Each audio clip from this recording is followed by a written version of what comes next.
What up, everyone? Welcome to the Smoking Tire Podcast. This episode is brought to you by Auto Tempest. Listen, it doesn't matter whether you make a lot of money or a little bit of money. Your time is valuable, and you don't want to waste it on doing double work. I don't mind working. I don't mind working hard. I work hard a lot. What don't I like? Doing work twice. And Auto Tempest helps with that.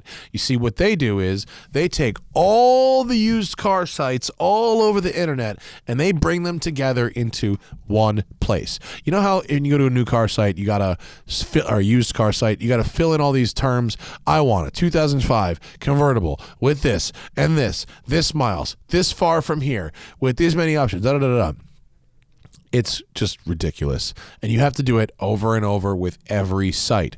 Auto Tempest does all of that for you, and they compare those results to eBay Motors, Auto Trader, and Facebook Marketplace. They bring it all home into one page for you. It's the jam. They've been supporting us for many, many years, and we really appreciate that. So when you're looking for a car, new or used, looking to sell a car, start at autotempest.com. Are you in Los Angeles, people? Do you need somewhere to satisfy that automotive addiction? Do you have not enough room for your cars? Do you maybe want to get another car? You don't know where to keep it? Westside Collector Car Storage is here for you, folks. It's my place. I built the dream garage for someone like me who wants to keep sports cars in Los Angeles. And if you find yourself in the same position, you should hit me up because I have space for you. Westside Collector Car Storage.com, folks, is where you're going to find us in the heart of Playa Vista, just north of LAX. All right, on this episode of the Smoking Tire Podcast, we've got UK Week beginning. Ted Gushue of Type 7 magazine is with us, phoning it in from a houseboat floating on the Thames River in the UK. Ted is an avant-garde photographer, a capturer of watches, cars, society, architecture, and culture, and he has a really interesting life, and he's happy to share it with us. It's Ted Gushue of Type 7 on the Smoking Tire Podcast. What up, folks? Smoking Tire Podcast. We're kind of stuffing him at the end of the week this week, which is okay because I've spent all the first half of the week out in the canyons. It is UK week on the Smoking Tire. We've got two guests calling in from England, although only one of whom is British. The other one is sort of stranded. Ted Gushue, what's happening? What's going on, guys? How are you? I really can't complain. It's about 75 degrees. I live on a boat. I'm on the river. I've got a deck. I can smoke cigars. I've got nothing to complain about, honestly. I am in the same kind of boat, similar boat, although my boat is amazing pun. Incredible pun. Yeah. No, my boat's I'm on a literal down. boat. He's on a literal boat. So Ted is my homie. For those who don't know about Ted is my homie. From originally met him through Petrolicious, I believe, when you were over there, and now you've moved on to other things. You're a world traveling photographer. You are a connoisseur of watches and cars and booze and you've got this thing now, Type 7, which is a great follow on Instagram. Follow Type 7 on Instagram, which is sort of a digital magazine that's really the TED Show. Is that accurate? To call it the TED Show is a little inaccurate. Well, because it's not about you. Yeah, we have a pretty killer team that puts it together. But yeah, it's a pretty unique thing. So Porsche came to me in 2017. And they said, look, we want to launch a new online magazine. This is after I left Petrolicious. And we said, well, who are we trying to talk to? And they go, look, we want to talk to under 35-year-olds. Pretty straightforward. We want to get in front of them and talk about things that are passionate to us as a brand. And I go, why the hell would you spend money on a website to talk to under 35-year-olds?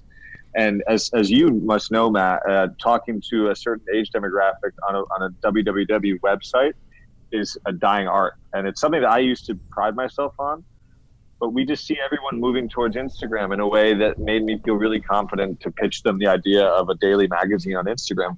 And then as a result, now we've grown the Type 7 brand, which now has a global following of something like 107,000 people, whatever it is.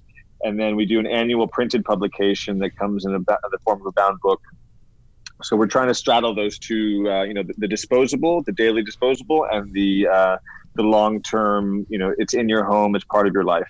Well, I think that's probably a good balance. It just occurred to me right now that I don't think have I physically seen you in person since Marco's New Year's Day party? No, the last time I saw you, I haven't really been back. And I'm talking about New Year's Day 2019. So it's been a minute. So at one point, you were the only person working on Type 7, right? So now how many people do you have? Yeah, so I started it solo. Now I have a full-time managing editor, Nat Twist. We have a full-time graphic designer who produces our books for us. He's our creative director, Thomas Walk, who used to be one of the creative directors down at Deus Ex Machina in Sydney.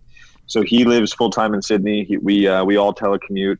We have no office. So when this whole situation kind of broke out, my small team there, then I have an assistant named Julius who's based in Germany, in Dortmund, and then my client who's also part of my team from the marketing team at Porsche, Franzi Jostak. She is full-time in Stuttgart. So the five of us put it together, and but we all work over Zoom now, which wasn't a thing until a month ago. What did you do a month ago?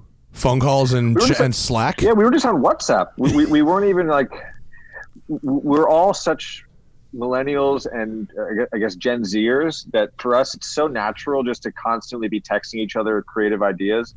Much in the way that you're always bullshitting with all your friends on WhatsApp or on text platforms. You're always just sending stuff. We've just turned that into a work environment. And I've worked in Slack environments before, and I find that there's, even with Slack, you feel like you're going into this other zone. And the way that we create Type 7, we want it to feel supernatural. So it's all done over WhatsApp, and now we have once or twice check-in on Zoom. The photography. I was a photography major in college. I have an appreciation for photography. It's one of the reasons I like Instagram so much as a social media platform. And I feel like Ted appreciates and does a lot of photography himself. How much of the photography featured in Type 7 is original versus like licensed and vintage stuff? Because you got a lot of architecture, and you have things like, yes, it's like subtly backed by Porsche, and there's definitely Porsche, but there's also like architecture and like I'm looking at a picture of Bryce Canyon. There's one of a giraffe. Like, it's definitely not like a Porsche fan page per se. Yeah. So the last thing the world needs is another fucking Porsche fan page. I'll be the first to say it. We are inundated with great brands like Petrolicious that do a great job with their Instagram, with brands like Classic Driver, with a billion different Luftgekult style fan pages. And these guys do a great job. And my inkling is, as a Porsche fanatic, is to make a Porsche fan page. But my goal from the get-go was to put Porsche into a larger conversation and to invite people who aren't necessarily familiar with Porsche. Because as you know, if you're a non-car guy and you click onto a Porsche fan page, and people are talking about, hot cams and if you get into like a Rod Emery comment section, you're a little, if you're not down with the lingo, it gets a little stressful. It's stressful for me. It's like a watch comment section. At a certain point, you have to either be a super nerd or a super snob, or you just kind of stop. Yeah, and look, there's a lot of kids out there who aren't even familiar with Porsche as a brand yet, who love architecture, who love art, who love great things that are designed with real sincerity. And so we invite them in through those channels, and we say, look, we love architecture the same way you do. If you like that, you might also like this. And we'll tell a great story about some guy driving his 911 that his dad gave him when he was when his dad passed away or something. And he's driven it from Alaska to South Africa or something.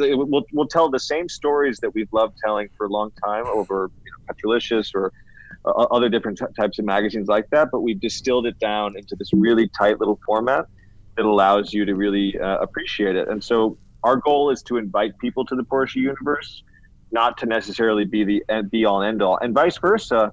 We've invited a lot of people that only seem to live in the Porsche universe, and we've invited them to learn about great artists or great things that are happening in music or great things that are happening in travel and all this stuff. So yeah, like on the screen there, you're looking at a really, really amazing sand sculpture of a traffic jam.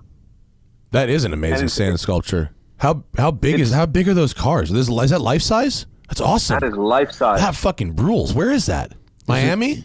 That's killer. It's south. Is it Miami Beach, Florida? But no, to get back to just, I mean, I love where your head is at with all this stuff, but just to the original question, is it more important to you guys to maybe license or credit someone's photography and then write an interesting story or blurb or relate it to whatever? Or is it more important to send people to these places and capture these images and have a photographer's voice?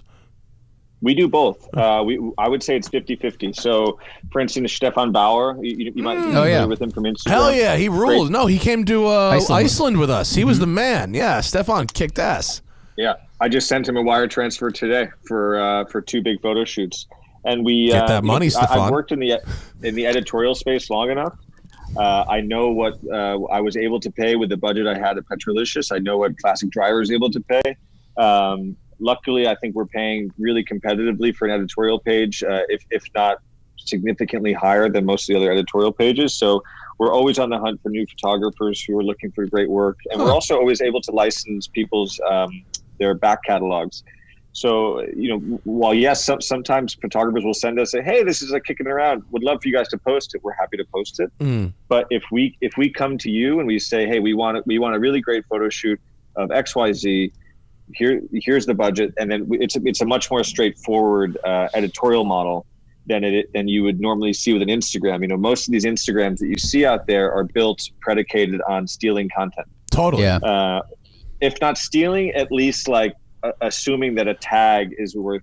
Yeah. We get that all the time. I mean, and sometimes I don't give a shit. Guilty of. Yeah, and sometimes with Instagram, I don't give a shit if it's just all right, whatever. I didn't put any real value behind that photo, but I'm not a working photographer. I'm not someone who's it's a picture of a car or something. Well, it's not like someone's art. It seems like now. 4 years ago, the fat Jewish got in trouble for stealing content. He's like, I'm an aggregator, and everyone was really upset about it. But now I see so many brands that pop up that are full send whatever, or Baja ultimate smashes, and all they're doing is stealing the same videos in the same post. But then once they get a big enough following, they start selling merch. Yeah, and it's this weird rinse and repeat of just stealing content. Like you said, Ted, they tag someone and act like that is enough, and then they build a whole business on other people's stuff. Yeah, and look, like I said, at Petrolicious, it was early days of car Instagram. When I got to Petrolicious, we had 20,000 fans on Instagram. And would I be right in saying that I didn't steal or didn't repost a lot of content? No, I definitely did. And I learned the hard way how it impacts other people's livelihoods.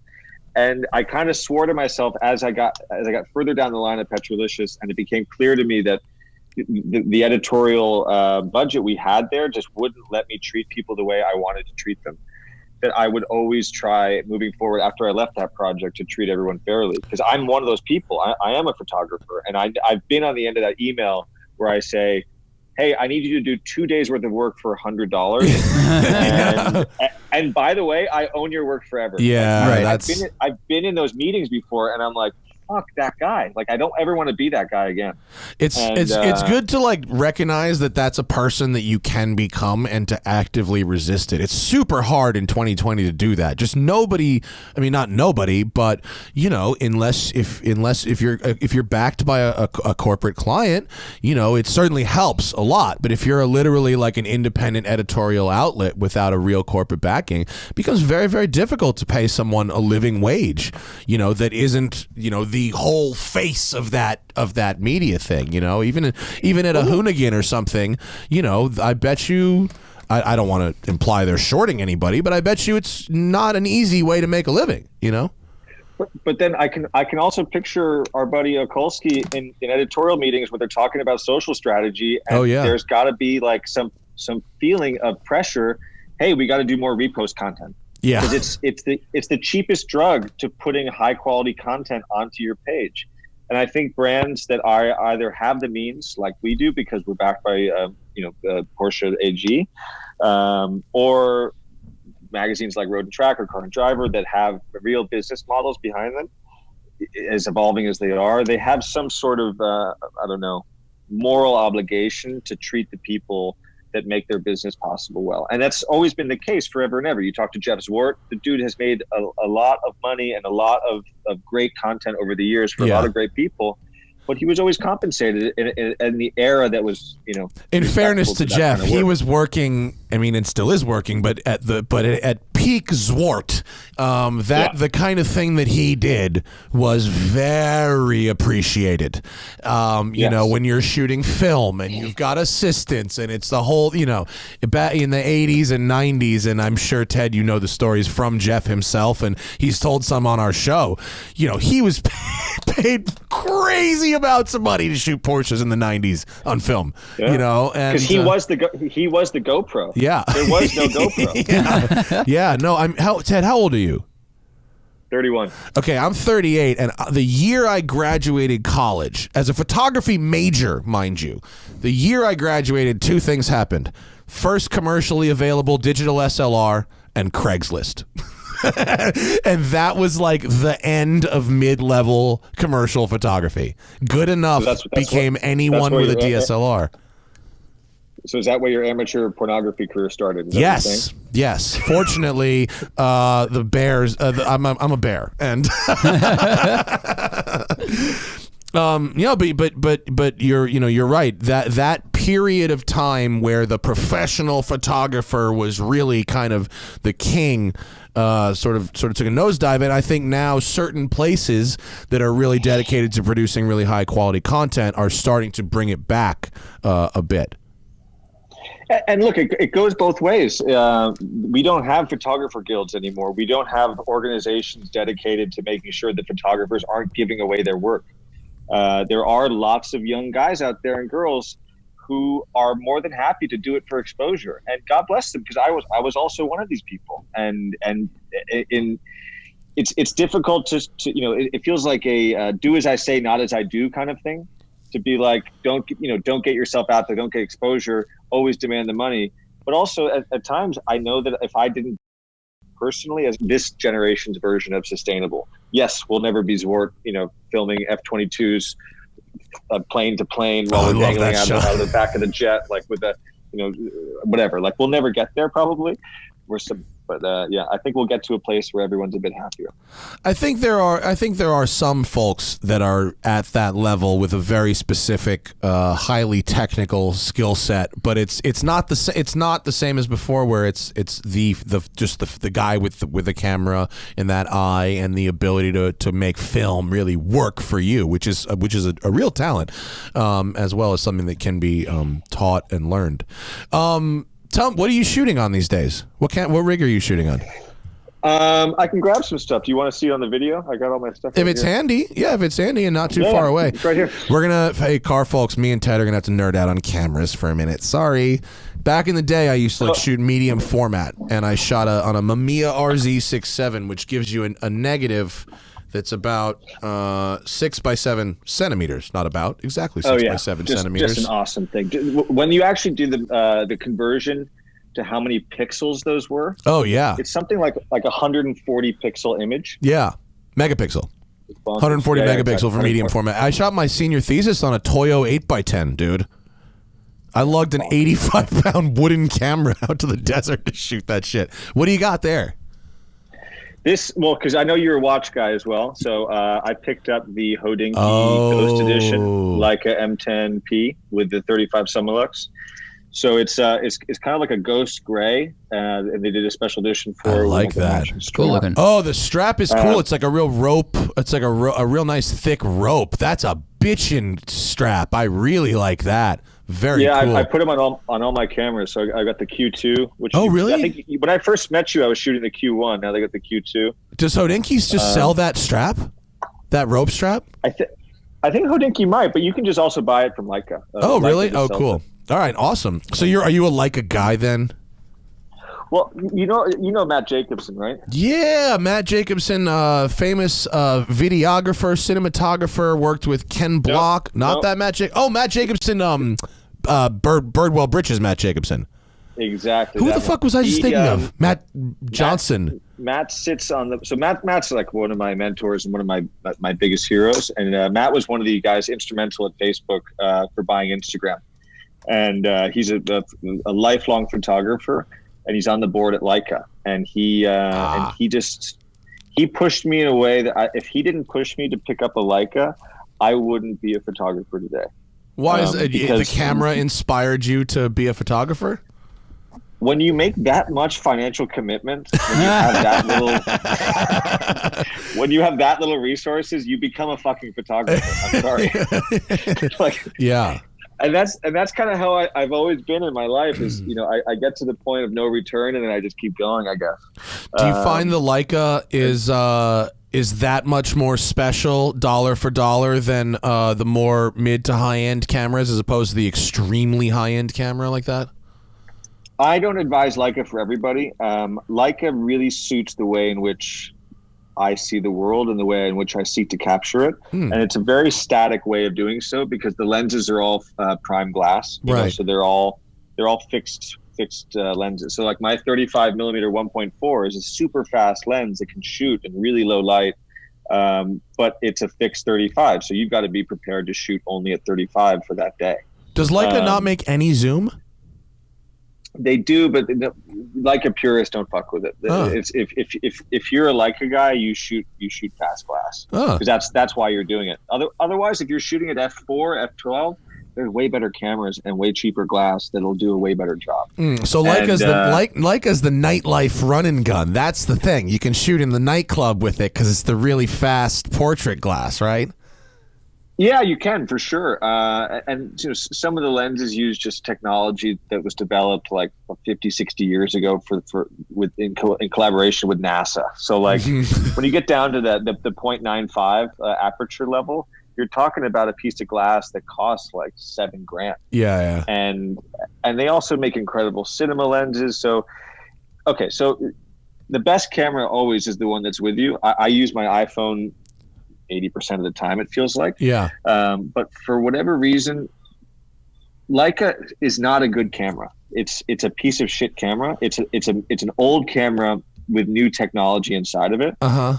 And it's all manual focus. The whole thing, like this is how you focus it. It's a camera from the 1920s that has a sensor from 2015 in it.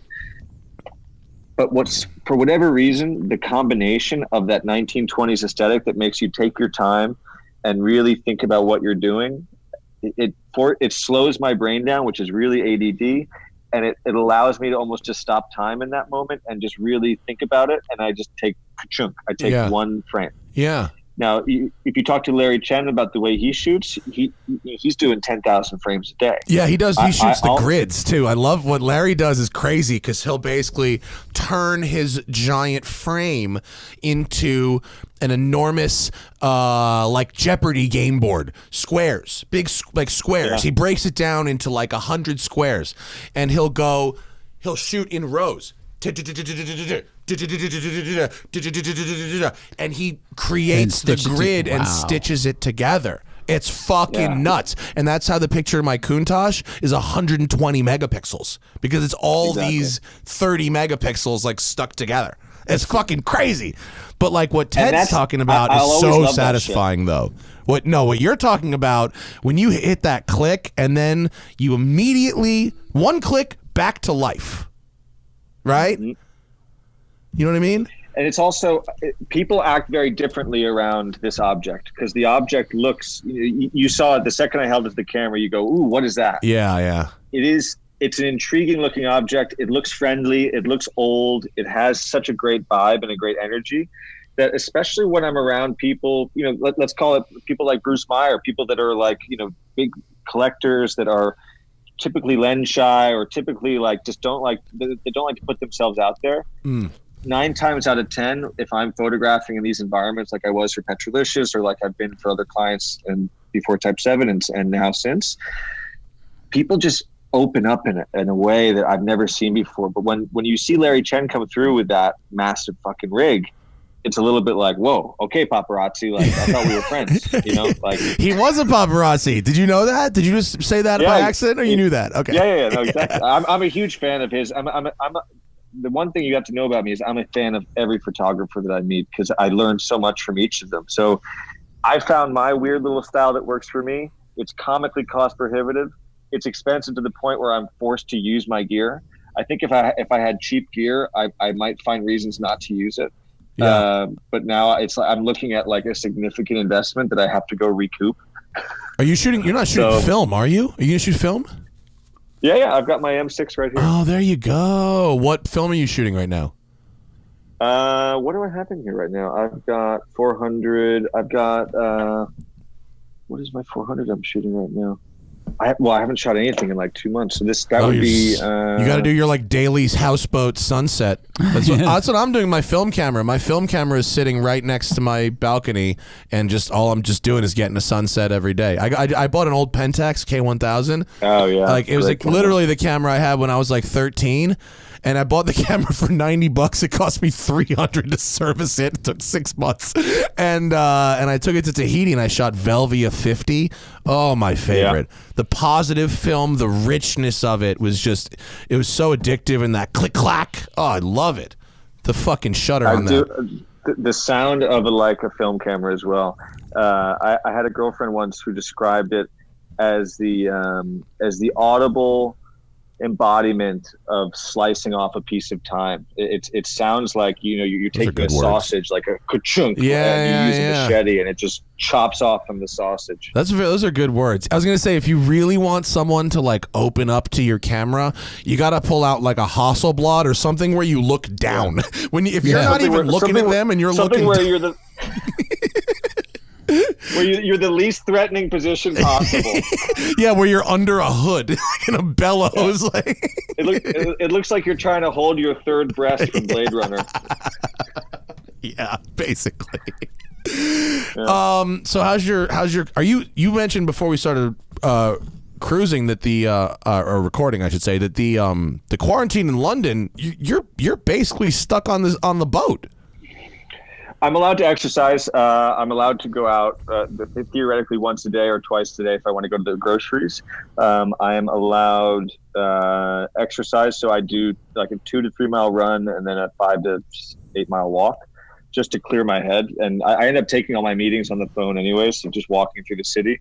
And I got to say, had it not been such a horrific disaster, this whole situation, it has been the most amazing experience to see London like this. And I'd say the same for any city that has great architecture. LA has pockets of it. Yeah, you can probably take great pictures of buildings, right? I mean, I hate to say it, but you can. Even just as a spectator without a camera, to go stand in Piccadilly Circus alone and turn your head up to the billboard and see the Queen's face saying, "Please stay home. Someday soon we will be together again," on a billboard. It's like the most 28 days later cinematic moment you could ever experience as a human being comfortably. Yeah. Are you not allowed to drive though? Because you mentioned that you couldn't drive before. Are they not letting people drive? Let me qualify this. So if you have to go somewhere, you're allowed to go somewhere. I am driving a 1976 911S with Connecticut plates. I do not look like I have to go anywhere. I'm American, and I also recently lost my wallet like in the past few months, so I haven't gone back to California to get my license reprinted. Oh God, yeah, you're a disaster. I'm just like, there's no scenario in which I'm on an essential journey to these people. So I'm laying low, but yeah. But a houseboat on the Thames River is actually kind of cool. It's not where I would mind spending some quarantine if I had to be quarantined somewhere. I can show you guys around a little bit. Actually, yeah. You want to give us the houseboat tour? Do you mind telling us how you ended up? I fucking love this boat. Do you mind telling us how you ended up on a houseboat in the Thames River? Because it's not actually your houseboat, right? No, I don't own it. I rent it. The houseboat was built originally by a woman named Maya Norman, and she and her partner were essentially, her partner is quite a successful artist, and they just, so you can kind of see the kitchen there. It's fantastic, by the way. It's really like it's like a big barge, so it's got a fully open middle. It's not like a boat. The whole interior is like nice white wood, so it seems really spacious. It's really well lit. That's great. Yeah, no, it's really well done. And downstairs we have 3 bedrooms. Oh, really? There's 3 bedrooms downstairs? That's great. Yeah, so the boat was built by this woman Maya and her ex-partner, and they had a few kids together. And then they moved down to Devon, which is on the South Coast. And essentially, I met this guy, Jamie Stimson, who was living on the boat, and who had been renting it from because I lived across the river on this big kind of tower over here. And I had moved out of my ex-girlfriend's flat, and I'd met him through my ex-girlfriend, and we got along really well. And he just goes, dude, move into my place. And so I started wiring cash. I completely agree with the situation. I got to know. It's fucking fantastic situation. I bet during the normal times it's incredible, but even if you're stuck there, waterfront view is very, very nice. Yeah, the nice thing about a boat is, when you invite a girl back to your apartment, it's like, I don't know, that's where your penis lives. But when you invite a girl back to the houseboat, it's a novelty. So because of the implication, you have no ambitions. I'm a single guy, so I can talk about this stuff. But like, even if you have no ambitions for anything to happen for the evening, it's like such a cool thing to experience for the first time. So when I was legally allowed to, I loved inviting people on here because you get to see this side of London that no one gets to see. We have 360-degree views of Chelsea. A Battersea Bridge here, and then my neighbors are wild. Like I live next to Bryan Adams, Mick Jagger has a house literally 5 houses down. Keith Richards. Wait, these people have houseboats, or they have real homes that they're around there, like houses? No, so we're on the boat here, and then there's a road here, and then there's townhouses here that look out onto. And Cheney Walk is where the boat is located. This is probably one of the nicer little places to be in London for a house. So as a result, you have all the kind of the posh old rock and rollers who love Chelsea. So yeah, it's a really interesting way to live, and I'd recommend it to anybody. I've always been around boats. You and I grew up in the same part of the world, so we've always had access to the water. Yeah. I didn't appreciate Long Island Sound actually as much as I do now. Long Island Sound, if you're into boating, is a really good place to be because there's a lot of places to take a boat as transportation. Here in LA, you can go out, you kind of sail around, and you come back in. And maybe you go to Catalina, but that's it. It's, the wine mixer. Yeah, you could go to like dozens of places. We went to lunch once, and we just took your boat over to a place that had a dock and went out, and then there was, but it wasn't the only one that could do that. There was like islands all over the place. Yeah, it's great. But I'm desperate to own a Magnum boat someday in LA. I saw you on Instagram posting Magnums, dude. The Magnum 50. I remember the ad. Remember, it was the back of the DuPont registry back in the day. The Magnum 50 was the boat that could go from Miami to Bimini for lunch, right? That was the thing. Just the coolest, man. This boat was like, fuck you, Ferrari red. Yeah, it is. Yeah. It was like the Miami version of a Riva, basically. Well, if you scroll, there's a 3 of them. Just look at how small that woman is, Katrin Theodoli, on the Pininfarina design Magnum 80. Think about, what the most famous Magnum boat is from the Biggie Hypnotize video. That's the Magnum 50 is in the Biggie Hypnotize video. I love these chairs. Look like a love seat you'd see in a high-end movie theater where 2 people could sit and order food. I mean, there's each person has a chair that like the entire family could gather on for to watch a movie, and no one is sitting down. I mean, what I love about Magnum is that they're still in business technically, but they've never really looked like they were in business. Like they've always looked like they're on the brink of bankruptcy, like any kind of cocaine fueled 1980s business. Every boat business is always on the verge of bankruptcy, I think. But I remember those ads, man. They were the coolest back in the day. I was like, yeah, the Magnum 50. Dude. What are those? How far back did those photos go? It was like early 90s, right? Those Magnum photos on your Instagram. I just posted 3 of the CEO of the company, Katrin Theodoli. She's a super babe, just like total badass. Literally has been the head of the company for like 30 or 40 years. Really? And it's a woman-run company, and they make these fucking incredible boats. These boats are huge penis boats. That one, yes. the Magnum 80, that boat does 70 miles an hour over the water. Yes. It's so big. Have you been on a Wally before, Ted? The Wallies are cool. I've now started spending a lot of time in the Mediterranean over here, and when I could. And my understanding after spending some time on a few of the Wallies is their construction quality isn't super high, Oh, that's a shame. If people have no idea what I'm talking about, bless you, boat nerds, you want to Google the Wally Power 118, which maybe not. I don't know about their build quality, but if you want a cool looking boat, it does not get more insano than a Wally Power. And they make sailboats as well that are extraordinary. This is like a Bond villain's looking boat. This is crazy. I think it was a Bond villain boat in some movie. It has to be. It's the coolest fucking looking thing, but apparently has a lot of instability issues because of this radical hull design. You know, they went aesthetics over performance. And once you really start, I spent last summer in Sardinia, and I really started to understand boat culture. Because everyone always thinks of boat culture like, oh, these are just like billionaire douchebags. And yes, this is true. But they also have the same level of knowledge about, like, in the way you and I talk about cars, these guys talk about boats.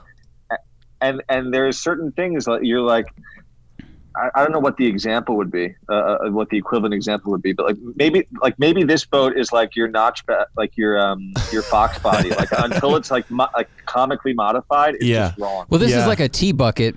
I mean, the hull is like, I don't know anything about boats, but like it looks very narrow compared to every other boat we've ever seen. That's like it flares out more. Yeah, and these sides are very vertical. Well, it looks like the really kind of design that you'd want for a 25-foot.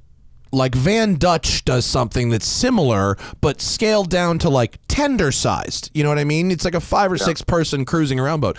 The photos that we're looking at show this boat in the middle of the ocean. It's 118 feet long. A boat that's supposed to be 118 feet isn't designed the same way as a boat that's supposed to be 25 feet. So I totally get why people would think that, but it just looks fucking nuts. The interior is no crazy. question. It's just bonkers cool. Yeah. Is that the same thing with their sailboats? Their sailboats are amazing too. I love that the chairs are like boardroom chairs because clearly business meetings are happening here. Yeah, absolutely. No, that's where you sit to decide if like 1 million people die and you get $1 billion, or like maybe 100,000 people die and you get like $500 million. There's no way you'd sit there while the boat is underway either. Like looking at how much of the hull is out of the water, and this is fairly smooth water. Like it's halfway out and you're sitting sideways just getting tossed around trying to sign a form. What a relief it would be if coronavirus turned out to be run by Spectre. and all they wanted was $1 trillion. And we're like, God, yeah, fine, just bam. Yeah. Sure.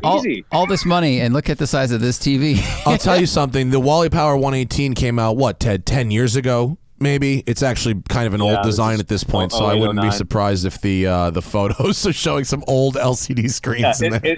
It's a Flash website. It's not an Instagram. They're not up to date, right?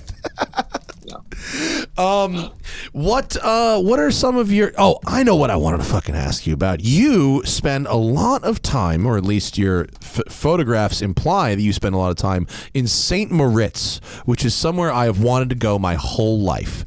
What do you like about St. Moritz so much? Well, like you, as a proper New England born and bred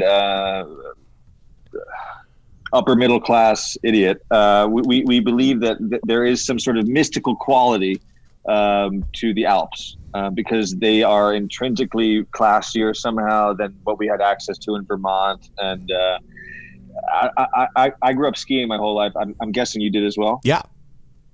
Yeah, Vermont and Colorado mostly, and now we're Mammoth boys out here in LA. Yeah. So it becomes almost like a fetish, you know. It's the thing you can't have, and the concept when you're growing up going to Stratton every weekend or going to Stowe, and like these are all great places, and like I love skiing them all. But when you there's always that like super rich kid in your town who instead of going to Stratton with you, he or she. Dad took us to Verbier, and you're like, what the fuck? Like that just sounds so awesome.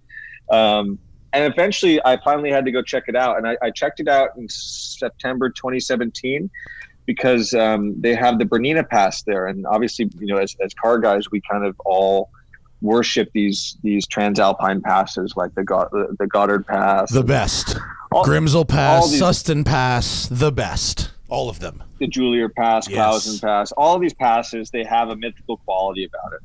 And then you start researching, like, okay, cool. And then I want to go there for an event. So I found this event that was going on there when I was still at Petrolicious called the Bernina Gran Turismo. And it's where the Swiss government in the region, in the canton, they shut down the Bernina Pass so that 70 classic cars, including the Ferrari 250 GT bread van, or GTO bread van, some of the best cars you'd ever hope to see at an event like Goodwood or Monterey Historics, they're racing up the pass. Oh, that's awesome. That's awesome. And so I go there, and I'm just in this town that has, it's 160 some odd years of history there. So winter tourism was invented in St. Moritz. The concept of going somewhere for the winter, that was an idea that came from St. Moritz, because back then, 1850, 1860, the ruling classes of Europe would go to Swiss mountain towns for the summer because it was temperate. It was 65 degrees and sunny. And then one year, I think it was 1856, this guy Johannes Badroot, he made a bet with his guests at his Grand Hotel there. He's like, look, I love it here in the winter. I know you will too. If you promise me that you'll come back in December and stay until March, and this is back when people would just do seasons in places, you wouldn't like travel for somewhere for the weekend. It took like 4 days to get anywhere. You go for you go for a month. Yeah.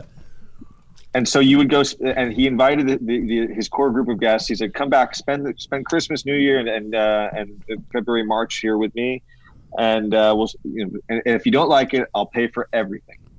And they came back, and it was all this like English aristocracy, and they came back, and then these guys loved it, but they were a little bored, so they started inventing sports. Oh, so that's where like curling became popular. Ice skating really took off. Oh, that's hilarious! Like tobogganing. Tobogganing started there. Didn't really just guess that, but all right, I'll anything take with it. gravity. No, anything with gravity and snow. Like all the most dangerous winter sports, ski jumping, like skiing obviously was taking place in multiple places, but it became this like posh, popular event to do there. And so I go there for this car event, and I'd never learned any of this. You just hear Verbier, you hear St. Moritz, and you're like, I'd like to go someday. And then when you get there, and I'm such a sucker for a place with a story. Like if I don't care what it is, it could be a popsicle stand.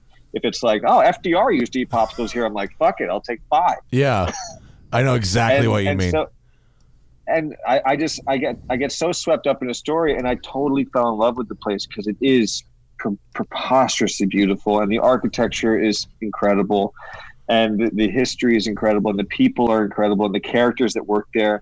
And if you've ever seen the movie The Grand Budapest Hotel, yeah, it's an amalgamation of 4 different hotels that are really based in St. Moritz, and the characters that inhabit these hotels are exactly like they are in that movie, and to this day, and the traditions have been held for hundreds of years.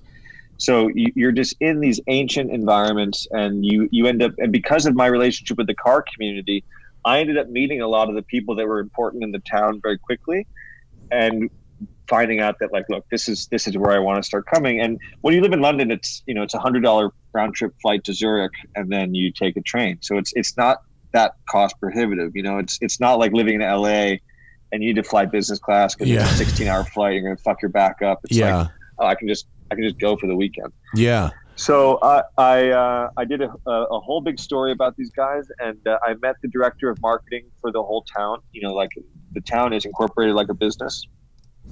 And after all the dust settled after that, we went through Petrolicious and all this.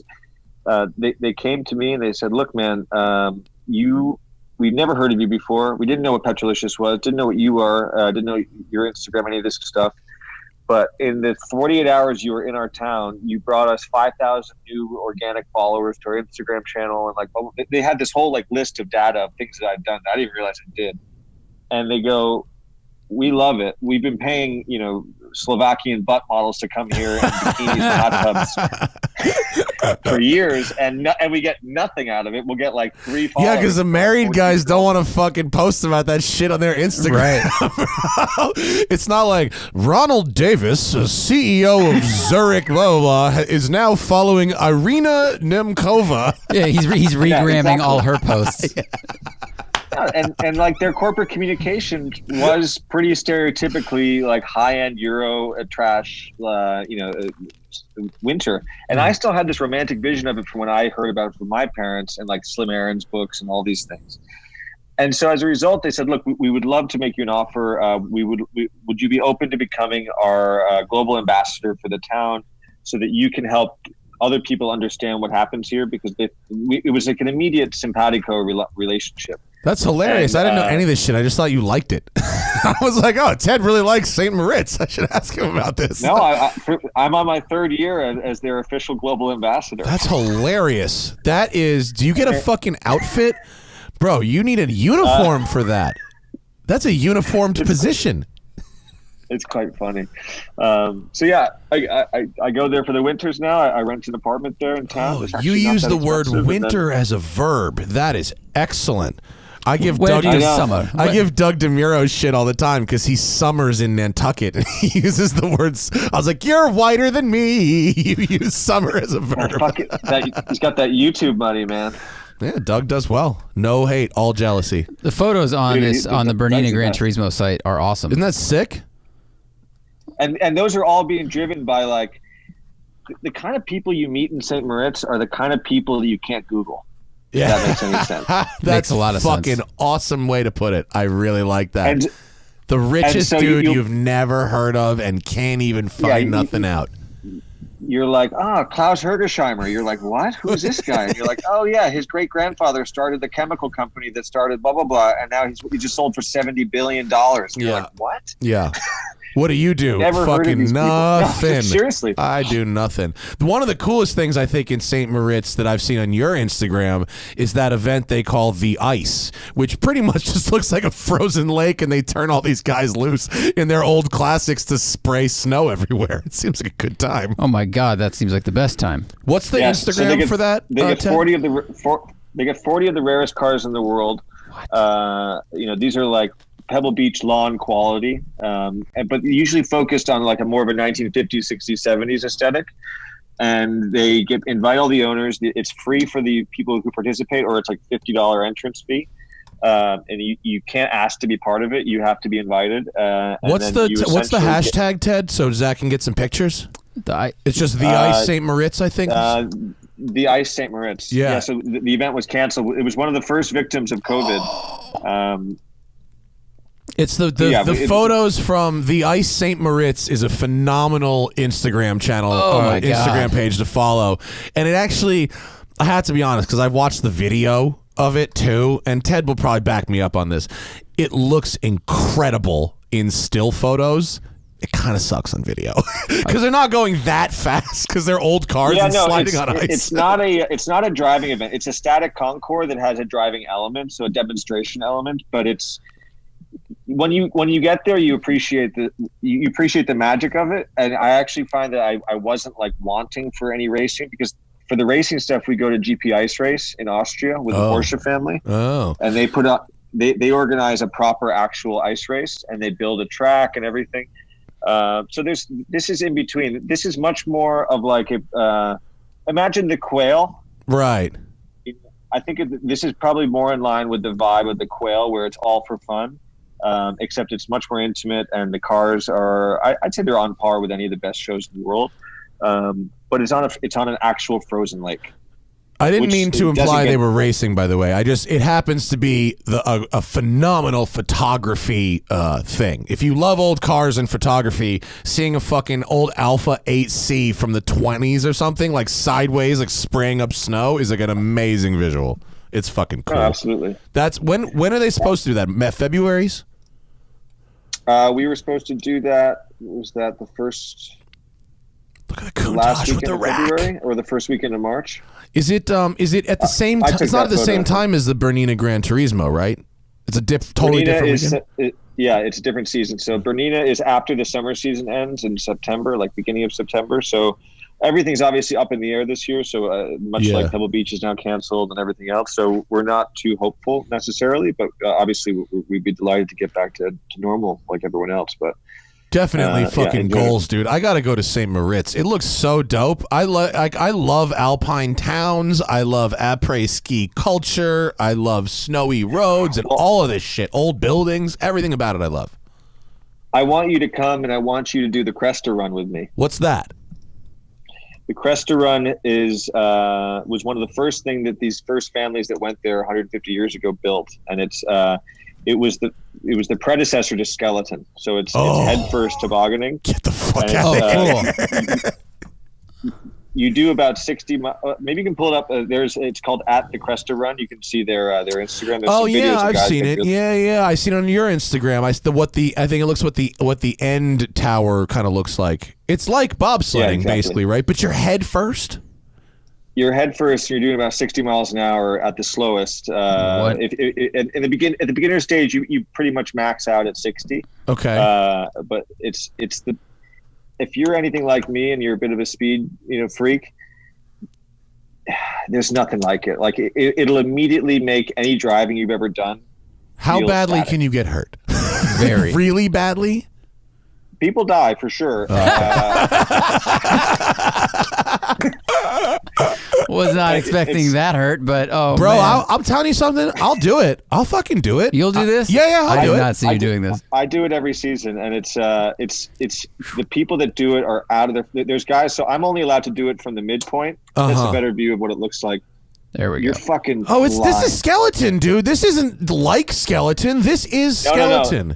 Skeleton has different kind of control, and this is a piece of metal and wood that hasn't changed in 150 years. You're on a lunch tray? Yeah, get the fuck out. And also, you can't fall out of Skeleton because it's done in a bobsleigh track.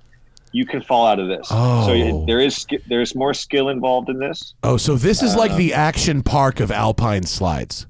Yeah. Yes. This is fucking dangerous. Look at the rails. The rails are rounded. They're not like sharp like Skeleton or luges. I think that's my god. It's flying through the air. This is shady as hell, bro. So how do you steer? But the guys or slow that down? do it the guys that do it are out of their fucking minds. I mean, you'll meet some guy, some 70-year-old like captain of industry from Zurich who's just like, I do this. I go out till 5 a.m. and then I wake up at 6 and I come here and I do this. And it's the kind of thing that gets you real jacked up for fucking over some lower class people throughout the workday. Well, I mean, wow. I mean, but it's open to everybody. You can sign up for to do it, and it's one of these things. You've got to read up on it, and you'll see that every major like speed freak, a lot of pro racing drivers, guys over the years have come and they've done it, and they've said there's nothing else like it. I bet the adrenaline rush lasts I bet it's hours. crazy. I bet it is. I bet it's crazy. The video that Zach has pulled up involves a lot of people exiting the track and flying through the air. Unintentionally. So the majority of the people that are getting hurt are the guys that are going from top, and you would not be allowed to do that. So the guys that are going from top, the top of the hill, you would only be allowed to go from the midpoint. And so you are essentially only able to go about 60 miles an hour, like I said. But the guys going from top are doing 80, and the course is twice as long, and there's 3 different parts where they can fall out. How do you? And it's partially financed by the Royal Armed Forces. So a good percentage of the people you're doing this with are also active service members of the armed forces from the UK. So it's a pretty epic group of nut jobs. I would try it. I think if you're 100%, I would try it. 100%. Yeah. Now that you're in shape, I think this is the season for you. Yeah, right. This guy's waving the sign for. He's waving. I need someone to come talk to me. This is not the sign of I'm good. I can't move my legs. All I can move are my arms, and I'm waving them in. Something has gone wrong. How do you steer or slow down? Just drag your feet. You have spikes on your feet that you can use to try to slow down. They don't do much, and then you also have to kind of maneuver yourself and muscle yourself on the different types. So these guys are wearing full speed suits. They're the ones who go from top. So that would be either a life member or an active service member. Wow. So there's a whole membership aspect to it, which is very old English club style. Yeah. But it's pretty gnarly, and then it just turns into this drinking fest. like all great things where you almost die. Yeah. It looks amazing. I love the Alps in general. Like, it's like one of my favorite places in the world, and like I haven't found the spot yet in the Alps where like it's exactly the culture I want. I've only been to like the little towns in the Alps yet, you know, which are all kind of quiet. I'm looking for somewhere a little more fun. This seems like could be the spot. Well, look, if you want to come, let me arrange it for you, and Yeah. I'll make sure you're looked after, and I'll make sure I'm there so I can show you. You know, it's like anything. If you come to LA for the first time and you don't have someone to show you around, you have a shit time. Yeah, no. Yeah, I need the global ambassador showing me what's up for sure. With pleasure. With pleasure. I think we have quite a few questions from the audience. Let's get to some of those. Do you got 30 minutes, Ted? You good? Yeah, man, I'm here. Right, cool. We have Zoom Professional, so we don't have to get cut off. Yeah. Correct. Anything? Luxury. I know, right? The real luxury will be when our new studio is done very, very soon. I was just over there. It's very exciting. I just need it fucking done. God damn it. All right, I'm gonna start with questions aimed at Ted, and then we'll work our way down. This is Joe Craver. He says, "What is Ted's recommendation for a film camera under $300? It's going to be a gift for someone, so hopefully something that's easy to find."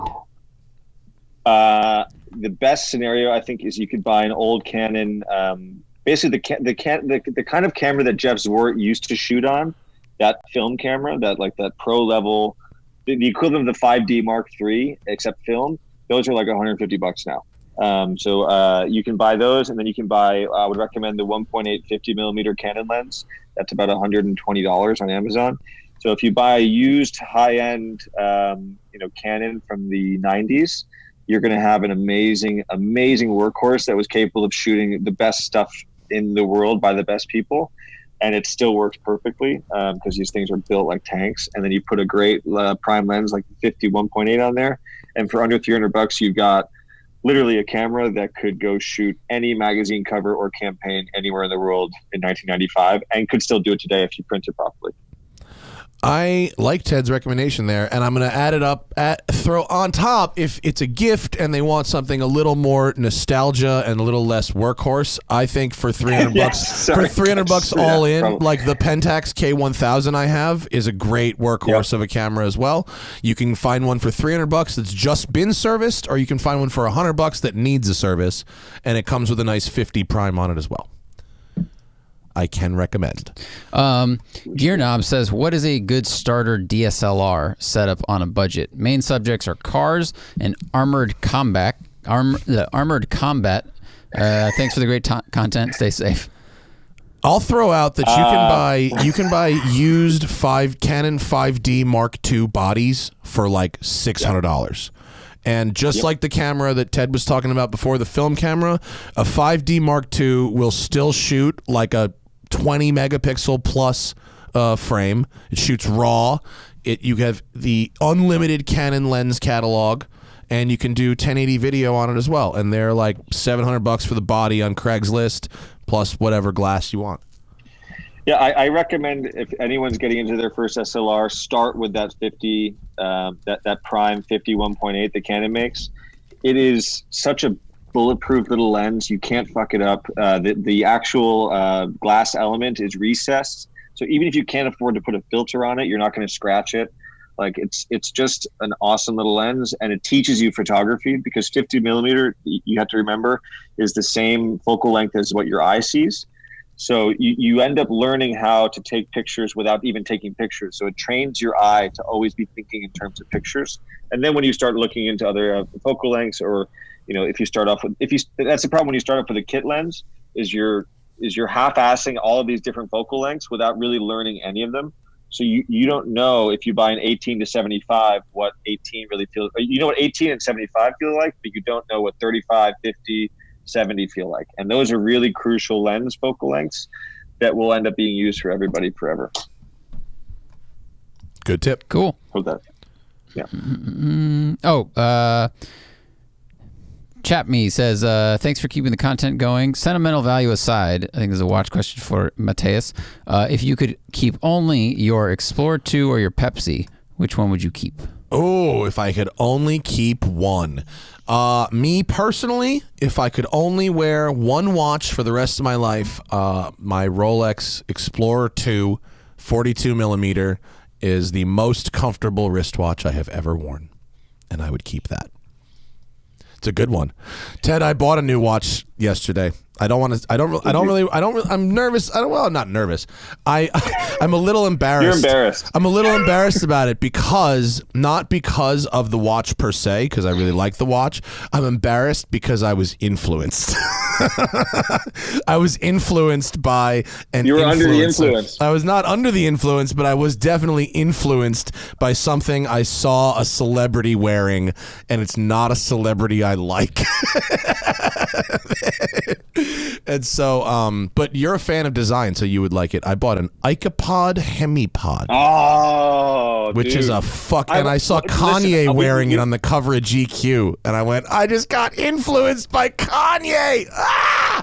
Yeah, but you got influenced by Kanye's stylist. Yes. And I think Kanye has a relationship with Mark Newson. He does. And so you got influenced by Mark Newson. Don't get it twisted. Thank you for that. Yes, I saw that photo, and yes, I'm a huge fan of Mark's, and I've met him a few times. An incredible guy. But that watch, it's also why I love the Apple Watch so much. Those iPod watches, there's so much iPod DNA in the Apple Watch. Exactly. The strap system, the way the rubber strap was on the iPod watch, that is the rubber strap that comes on the Apple Watch.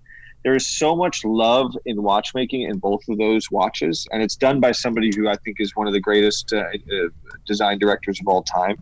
So Zach, the black one with the panda dial, one to the right. No, that's the one I bought. Or it looks just like that. So for those who have no idea what I'm talking about, there's a guy named Mark Newson. You've probably never heard of him, but you've probably heard of his most famous design, the Apple Watch. Okay, 1998. Also the iPhone. Oh, the iPhone. Yeah, okay. 10 years before either of those, 1998, he's working with a company called Icopod, and he designs this. It's called the Hemipod. This is the one I bought. It has a metal bracelet. It has a really cool 4 sub-dial movement. Kanye's was solid gold because he's fucking Kanye, and I don't have that kind of scratch. But, Zach, go back and find one that has the rubber bracelet on it, because the rubber bracelet, when you see it on it, you go, oh, that makes sense. Look to the right, on the right side of the page. That is the Apple Watch bracelet. It's the exact Apple Watch rubber bracelet, and you can see, oh, this is the grandfather of the Apple Watch, and so I'm kind of stoked on it. It's fucking cool. It's like the anti-Apple Watch. I like it. Have you noticed that the Velcro strap, like the one I have on mine, this is the Richard Mille strap. Oh, is it? Oh, that's how interesting. That he sells for $3,000 when you lose yours. I'm wearing Velcro right now. I'm wearing the Bell & Ross bronze diver on loan from Crown & Caliber, which has a nylon and Velcro strap. It's kind of interesting.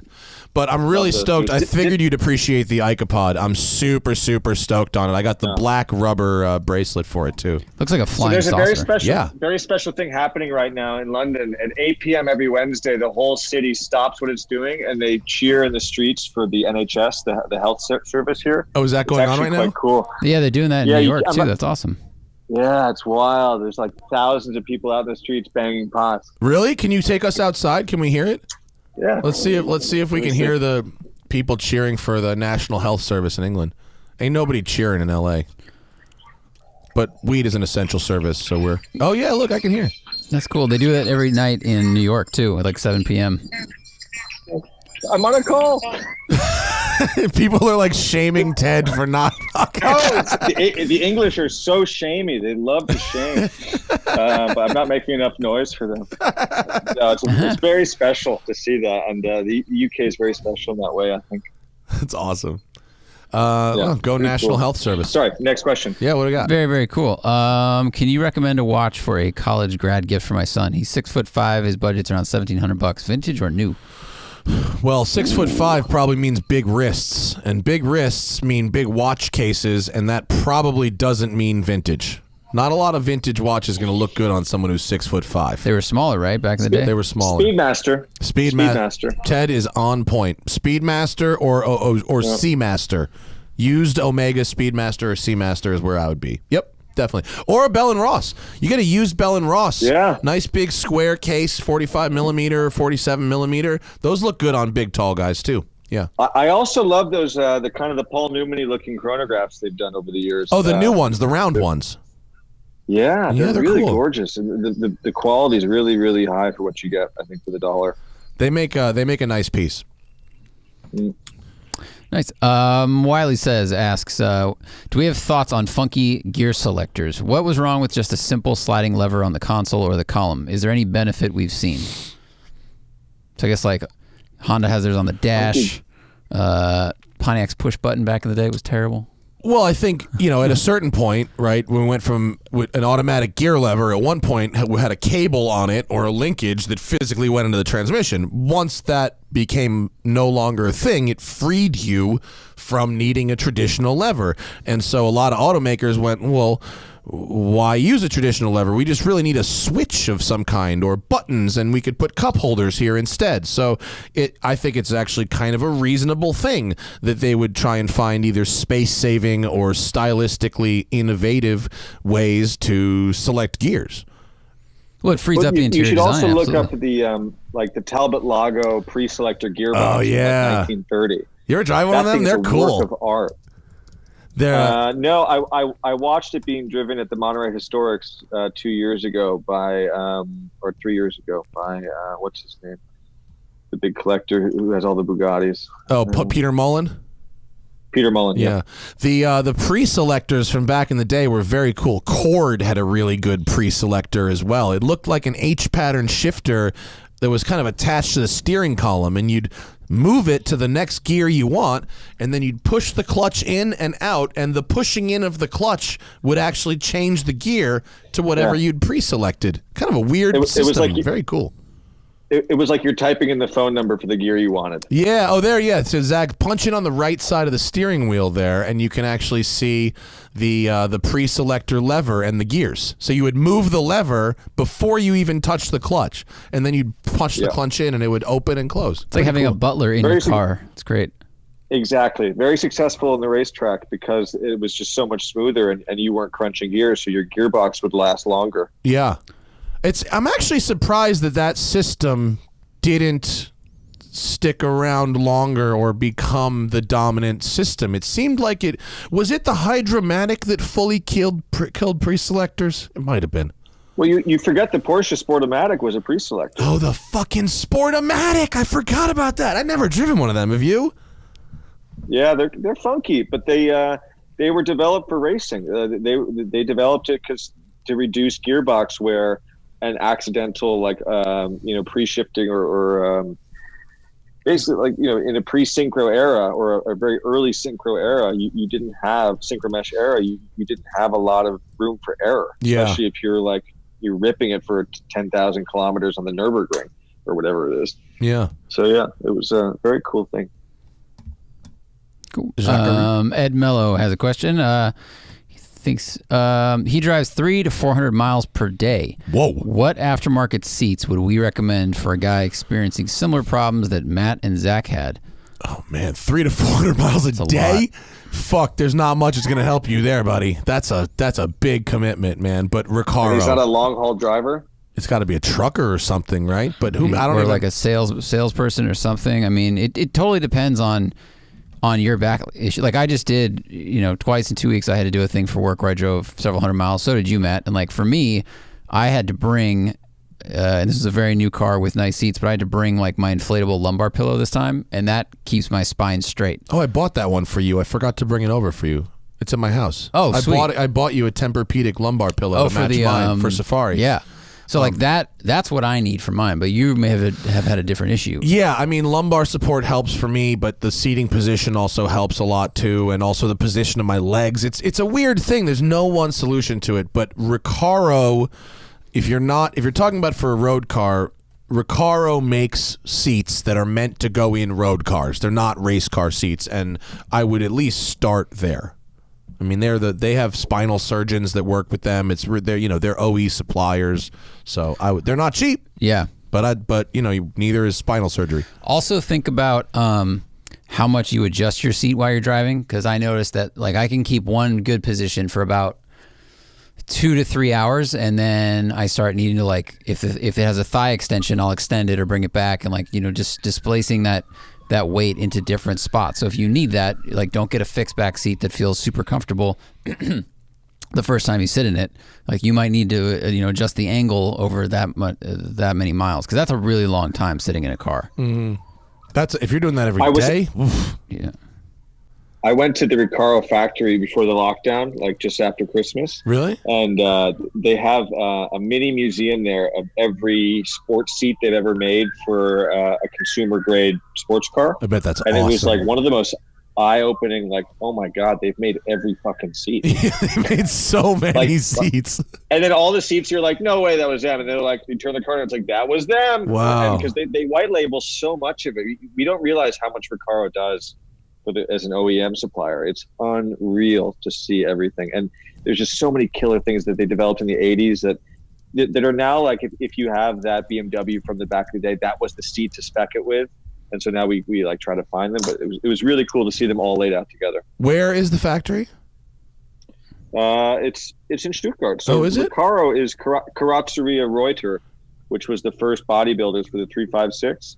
And then in the 1960s, they moved the bodybuilding in-house, or late 60s, they moved the bodybuilding in-house at Porsche. And so Recaro just changed it, or Carrozzeria Reuter went to Recaro and became a supplier for Porsche.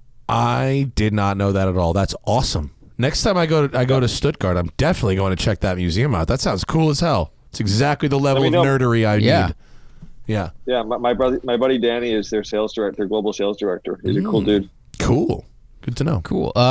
Thomas Lord says, Ted, do you have a percentage target for the volume of Porsche versus lifestyle content you put on Type 7? Yeah, it's pretty straightforward, and you could if you take the time to scroll down 3 pages, it's 1 in 4. So 1 in 4 posts, we have it be explicitly about a car or a car story. But that doesn't mean that we can't find a piece of art that incorporates car culture, or everything has a lot of the things that we do. Like we'll find an amazing house that's owned by a guy that has a Porsche, so there's a Porsche in there in the garage, even if it doesn't have to own a Porsche. But so yeah, everything can be Porsche related, but only 1 in 4 can be explicitly a piece of car content, because like I said earlier, I want to expose car guys to the things that are also making me passionate in life, as much as I want to expose those people who are only passionate about those things to car culture. So I think it's a nice mix. Cool. Cameron McManus asked for a short list of car-related things to do in LA. He appreciates all kinds of cars. Oh, dude. Peterson. I mean, yeah. You start at the Peterson. You can go to is Mullins? Is that the Black Hawk collection in Oxnard? I believe it's called Black Hawk Collection. Is Mullins, right. Or it might just be called the Mullen Museum. Yeah, I in think Oxnard. it's the Mullen Museum. Yeah, that's something that's definitely worth checking out.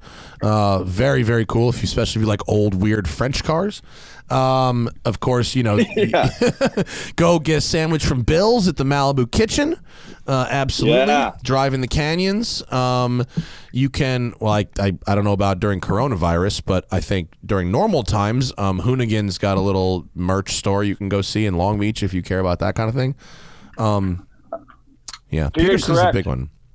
Oh, period correct. Yeah, where are they? Costa Mesa? I think so, yeah. So I'm just closing my door. So That's okay. Period correct in Costa Mesa is good too. Yeah, I would definitely go see them. And Classic Car Club is opening eventually in LA. They have awesome. Yeah. So, but that's there's all. There's also that other one that's in Marina Del Rey. The Motoring Club. Yes, Motoring Club. Yeah. You can get a coffee from those guys. Yep, Michael and Ryan. They are good folks. Red Jalopy says bucket list for me is being the first owner of a brand new GT350R. But let's see, 2021 VIN decoder has been leaked and the GT350 appears to be dead. Do we think they will kill the GT350 after this year's revisions? I think they did. They announced they did. I mean, is there going to be another generation GT350? Probably. There always is. I mean, probably, but it says this was a couple days ago. It said they're ending production of the 350. They're going to be building the 500s. They're making room for the 2021 Mustang Mach 1. So, yeah. So there will not be a 2021 GT 350. Yeah. But, I mean, look, I completely understand wanting to be the first owner of a car. A 350R is going to be the kind of car where multiple people, in fact, have bought them and stuck them in a warehouse. And if you really look and you really care, you'll find one with like 100 miles on it or something, and you'll be the second owner on the paperwork, but you're going to be getting a brand new car. They're out there. You can find them. You know what I was just offered? Not to buy personally, but my friend was like, "Hey, I got this thing for sale." I didn't even realize it was a thing because I haven't been focused on Ford's product offering. But the GT MkII, the track weapon. Oh yeah, they updated the fucking GT and then they told like 6 people, right? They told nobody, and then my friend was like, "Hey, I've got one. Do you want it?" And I'm like, "What? Like, that's a thing?" And then I pull it up. It's the most insane looking car. It basically looks, what would be the equivalent? Like, I guess, like, how you can order the Porsche GT4 Club Sport? Yeah. Maybe it's a bit like, it's the equivalent of that maybe, but on a higher scale. Yeah, it's like halfway to the Le Mans, to the race car. It's like it's like a cup car. Yeah, cup car's an appropriate, or like a Ferrari Challenge car. Am I looking at the right photos? Exactly. Yeah, that's it. Because, when I Ford GT Mark II I pulled these car. up. I was like, there's no way this is what we're talking about. Yeah, that's a thing. They sell this to people? Yeah. Fuck. Yeah. Crazy, right? They told nobody. There was not a single tweet. There wasn't even a fucking like Facebook backstage comment. Yeah, I remember seeing like one post about it and going, what? Oh, okay. All right, race car. Crazy. I mean, it looks great. Yeah, it's like the Porsche GT1 from back in the day, but the new Ford GT. It's got a roof scoop and a huge wing with like the what is it? That's top how you purchase. know they're serious. Yeah, Jeez. it looks good. What do you think, Teddy? Good. That versus a 935? I haven't seen any sort of power statistics or anything, but aesthetically, I'm a 935 guy. I went to the launch at Portermouth with our buddy Tim Pappas, and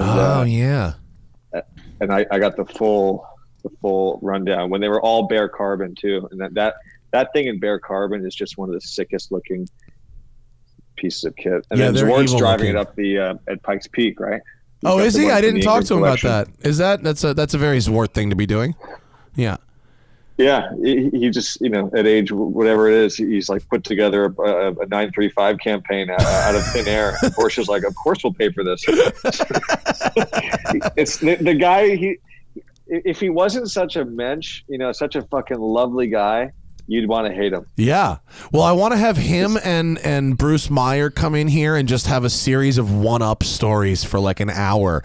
Bruce Meyer starts off, when I was daily driving a 300 SL, and Jeff can be like, when I was winning Pikes Peak, and Bruce can be like, when I, just back and forth and back and forth. And then Bruce would be like, when I bought Rodeo Drive. Yeah. You're like, whoa, right. Okay. Sorry. Oh man! All right, winding down. Do we think ride sharing will be depressed by COVID-19? Yes. Everything. Do you want to get in a fucking Uber, dude? No, I don't. I'm not getting in an Uber. Hell no. I mean, the other day you had to pick me up from like page 1, and I was happy to fucking do it. I was like, "Can you come get me?" I do not want to take a random stranger's car down here, dude. As soon as the shit kind of started to hit the fan. Like before lockdown, but when shit was hitting Hannah and I took an Uber, and the driver like coughed in the Uber, and we immediately like windows down, fucking shirts over, and we're like, no more Ubers, and that was it. You see that there was an Uber guy that made his own like enclosed clean room. It was really ingenious. In the car, he bought like almost like clear wardrobe, plastic shower curtain, and he sealed it to the roof and around the driver's seat. And he's like, I'm gonna work, but I'm not getting sick. Fuck you people. It's like I'm in a bubble. Yeah, it was great. No, I did this the other day. I had to take an Uber back from the grocery store because I couldn't walk with it. It's about a mile and a half away. It's just like a 3-minute Uber, but the guy had bought some sort of clear plastic sheet and had stapled it to his headliner. Yeah. Which I thought was like a bold installation strategy, but it was... That's I don't know. The guy was serious. As a full-time installation. Innovative. Last question. Finn Elliott asks, is Rivian doomed? I mean, what happened to them? Was there an announcement that I need to know about today? I don't know. Are they doomed because new car sales are. I mean, that's a very general. I mean, Ford is definitely in financial trouble right now, and they made a big investment into Rivian. But it seemed like looking at the news, there's nothing that's popped up that indicates they're having trouble.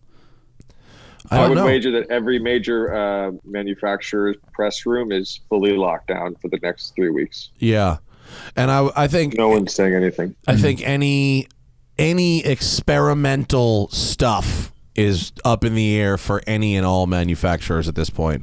I think we're going to see a lot of just startup businesses, whether it's automotive or otherwise, shutter because there was so much easy money for a long time. Like everyone was a little bit hyped up about stuff, but Rivian has, I don't know, it seems like they've been around for a decent amount of time and have demonstrated a viable product, and it's something people are interested in. So that helps. It seems like they're close enough to a real sellable vehicle that, you know what I mean? Yeah. That it's not going to just evaporate. Yeah. You know, they may have some setbacks, but I can't imagine it's just going to go away. But like, what's our baseline? Is it a Fisker? You know, like, is it or is it a Tesla? Right? Like, yeah.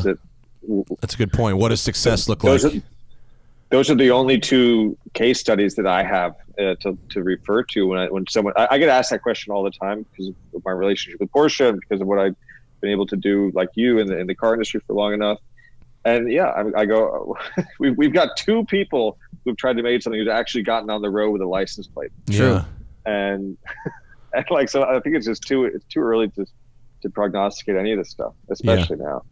I guess I'm just optimistic because I like the truck. I like the idea of it and where they're hopefully headed. And it's kind of like, well, if Faraday can keep their boat floating and keep shoving corks in all the holes in it, like, I hope Rivian can make it work because their product just seems more like, it just seems better. It seems like something people actually want and a little bit more of a, I don't know, reputable company perhaps. One thing I will say is that everyone, if you're a fan of cars, should be a fan of every car company, because at every car company, there are really great people who are massive fans of cars as well, who are working. And if you ever like hope for a car company to fail or like disappear or become vaporware, that means that like guys who went to art center, who like studied their whole life to become car designers, they're fucked too. So I inherently pull for everyone in the industry all the time. I think everyone should. That's a good point. My neighbor in my old apartment worked at Faraday and then went to work for a different EV company, and we both had, you know, problematic M3s that we parked next to each other. So we were M3 buddies, but you know, that's where he worked because he was into cars and he went to school and learned about technology and, you know, found a job where he could find a job. So that's a good point. Yeah, you got to support the community, you know. Mm-hmm. Mm-hmm. Is that the game, Zachary? Yeah, I think that's the game. Ted, thank you for joining us, man. I appreciate your time. I know you have some of it stuck on a boat. Other than, of course, follow Type 7 on Instagram. And Ted's personal Instagram is also quite fun, Ted Gushue. And what else do you want to plug? Anything else? When's the next print mag coming out? Do you have a date or anything? Yeah, we're in production right now. We'll be printing by August at the latest, and then launching November. I'm hoping really like October, so it'll be able to, you can have it for Christmas. We had a real kerfuffle trying to get the thing out last time. We did 5,000 copies. They're still being delivered to this day, and we launched it 8 months ago. So as anyone who's ever tried to deliver a book globally, it's the biggest shit show you can ever imagine. And it's a fucking like hardcover coffee table book, right? It's not a glorified magazine. I mean, we're looking at pictures of it. It looks like a real book. Oh, it's a book. The price is right. The quality's killer. It's about this big. Well, there you go. That's a book. That thick. So. Yeah. Awesome. So where can you get that? Amazon? Can you buy it on Amazon? Yeah. Zach seems to have found one. Yeah. There's various Amazons that stock it. If it's not on your local Amazon, see if there's other sellers in your Amazon network, or also look at Amazon Germany or Amazon UK. So I've learned so much about the rat's nest that is Amazon and distribution through it, and it's as ugly as you think it is. I bet. Yeah, this is Amazon Germany, but I just Googled Actually, I clicked the link in the Type 7 profile on Instagram, and it popped me to this link. Yeah, so the link in the profile has the book for sale. Oh, you can also order it from Porsche.com. That was a really cool life moment. Is it a It's Porsche having part something number? I made for sale on Porsche.com. If you go to the Porsche.com store, it's in there. All right. Thanks for calling in, Ted. I hope you make it back to LA soon. It's always a good time hanging out with you, and it's a bummer that you are so far away. Likewise, guys. Take care and say hi to everybody back there for me. Will do, absolutely. Ted Gushue from Type 7. Follow his Instagram. Subscribe to Type 7, and it's a really cool Instagram page. It's a lot of Porsches, yes, but I also really like the architecture and interior photography is great. The travel is great. It's a cool thing. All right, that's our show. We are back tomorrow at 11 a.m. Pacific, 2 p.m. Eastern, 7 p.m. England with Johnny Smith, a.k.a. The Car Pervert. That's all for us. The Smoking Tire Podcast is powered by Shout Engine. Get your own damn podcast at shoutengine.com. It's easy. All you need is a microphone, a connection to the internet, and something to say. Good afternoon, everybody. Bye.